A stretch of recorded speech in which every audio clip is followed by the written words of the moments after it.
নিজের তারকা ইমেজকে কাজে লাগিয়ে ব্যবসায় সাফল্য আনা নতুন কোনো ঘটনা নয়। অন্যান্য দেশের মতো বাংলাদেশের অনেক নায়ক নায়িকাই নিয়মিত পেশা অভিনয়ের পাশাপাশি ব্যবসায়িক খাতায় নাম লিখিয়েছেন। কেউ ফ্যাশন হাউস, কেউ রেস্টুরেন্ট, আবার কেউ বা গড়ে তুলেছেন বিউটি স্যালুনের ব্যবসা। অভিনয়ের পাশাপাশি এসব প্রতিষ্ঠান চালিয়ে নিচ্ছেন সমান তালে। কেউ কেউ পারিবারিকভাবে ব্যবসার মালিক, আবার কেউ কেউ বিকল্প স্থায়ী আয়ের ব্যবস্থা করতেই ব্যবসা শুরু করেছেন। ব্যবসায়িক পরিবার থেকে যারা তারকা হয়ে উঠেছেন তাদের মধ্যে ঢাকাই ছবির আলোচিত নায়ক অনন্ত জলিল অন্যতম। মূলত নায়ক পরিচয়ের আগে থেকেই ব্যবসায়ী পরিচয়টাই তার সর্বাগ্রে। গার্মেন্টস শিল্প প্রতিষ্ঠান AJI গ্রুপের চেয়ারম্যান এবং ম্যানেজিং ডিরেক্টর তিনি। গার্মেন্টস শিল্পে ব্যবসায়িক অবদানের জন্য বাংলাদেশ সরকারের পক্ষ থেকে একাধিকবার CIPO নির্বাচিত হয়েছেন এই তারকা। অনেকে অভিনয়ের ফাঁকে ব্যবসা করলেও অনন্ত জলিল ব্যবসায়িক ব্যস্ততার ফাঁকে অভিনয়ের চেষ্টা করেন। তার স্ত্রী বর্ষাও নাম লিখিয়েছেন ব্যবসায়, তবে বর্ষা নায়িকা হওয়ার পর ব্যবসায়ীর খাতায় নাম লিখিয়েছেন। AGI গ্রুপের অঙ্গ প্রতিষ্ঠান এবি ফ্যাশন লিমিটেডের পরিচালক তিনি। এছাড়া চলচ্চিত্র প্রযোজনা প্রতিষ্ঠান মুনসন ফিল্মসের ব্যবস্থাপনা পরিচালকও বর্ষা।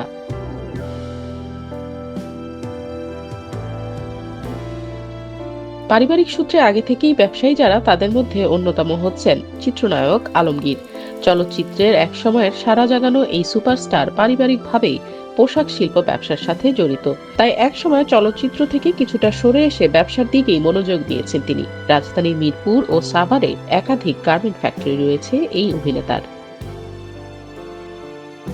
এছাড়া নায়ক রাজ রাজ্জাকের দুই পুত্র বাপ্পারাজ ও সম্রাট বাবার মতো চলচ্চিত্রে খুব একটা ভালো অবস্থান তৈরি করতে পারেনি, তাই ব্যবসার দিকেই মনোযোগী হয়েছেন এই দুই ভাই। বাইং হাউসের ব্যবসা নিয়ে বাপ্পারাজের সময় কাটে বেশি। অন্যদিকে সম্রাট নাটক পরিচালনার পাশাপাশি প্রযোজনার ব্যবসাও করেন।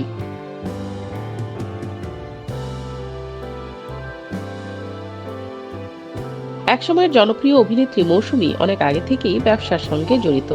আগে রাজধানীর বসুন্ধরা সিটিতে কাপড়ের ব্যবসা ছিল মৌসুমীর, পরে সেটি আসে কনকর্ড পুলিশ প্লাজায়। এর বাইরে গুলশানে মৌসুমী ও ওমর সানির একটি রেস্টুরেন্ট রয়েছে। এছাড়া গেল বছর গুলশানে একটি মেকওভার সেলুনও চালু করেন মৌসুমী। নায়িকাদের মধ্যে আরেক সফল ব্যবসায়ী হলেন অপু বিশ্বাস। রাজধানীর নিকেতনে নাচ শেখানোর স্কুল ছিল অপুর। এছাড়া যমুনা ফিউচার পার্কের ফুড কোর্টে তার মালিকানাধীন একটি ক্যাফেও ছিল। গেল বছর রাজধানীর আফতাবনগরে অপু বিশ্বাস চালু করেন নিজের বুটিক, বিউটি পার্লার ও রেস্টুরেন্ট। নাম দিয়েছেন signature by AB parlour and boutique এবং এবি ক্যাফে অ্যান্ড রেস্টুরেন্ট। এর বাইরে অপু বিশ্বাসের রয়েছে নিজস্ব প্রযোজনা প্রতিষ্ঠানও। অপুর নতুন ভেঞ্চার শুরুর পরপরই শাকিব খানকেও দেখা যায় কর্পোরেট জগতে।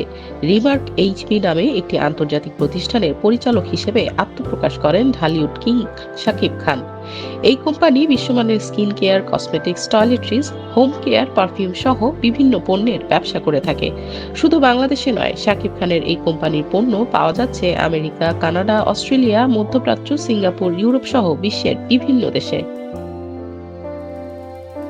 অভিনয়ের বাইরে চিত্রনায়িকা নিপুণের আয়ের অন্যতম মাধ্যম নিজের প্রসাধনী ও লাইফস্টাইল কেন্দ্রিক প্রতিষ্ঠান টিউলিপ নেইলস অ্যান্ড স্পা। রাজধানীর অন্যতম অভিজাত এলাকা বনানীর কামাল আতাতুর্ক অ্যাভিনিউতে এই প্রতিষ্ঠানটি অবস্থিত। 2016 সালে শুরু করা এই স্পা সেন্টারটি বনানী এলাকায় খুব পরিচিত। এর বাইরে লন্ডনে রেস্টুরেন্ট ব্যবসা শুরু করার ঘোষণাও দিয়েছিলেন নিপুণ। ব্যবসার সঙ্গে জড়িত এই প্রজন্মের নায়িকা মাহিয়া মাহিও। 2018 সালে অনলাইনে মেয়েদের ড্রেস বিক্রির মাধ্যমে নায়িকার নতুন পেশায় নাম লেখান, কিন্তু সেটা বেশি দিন চলমান রাখেননি। পরবর্তীতে ভাড়া নামে একটি ফ্যাশন হাউস গড়ে তোলেন তিনি, সেটাও বর্তমানে বন্ধ রয়েছে।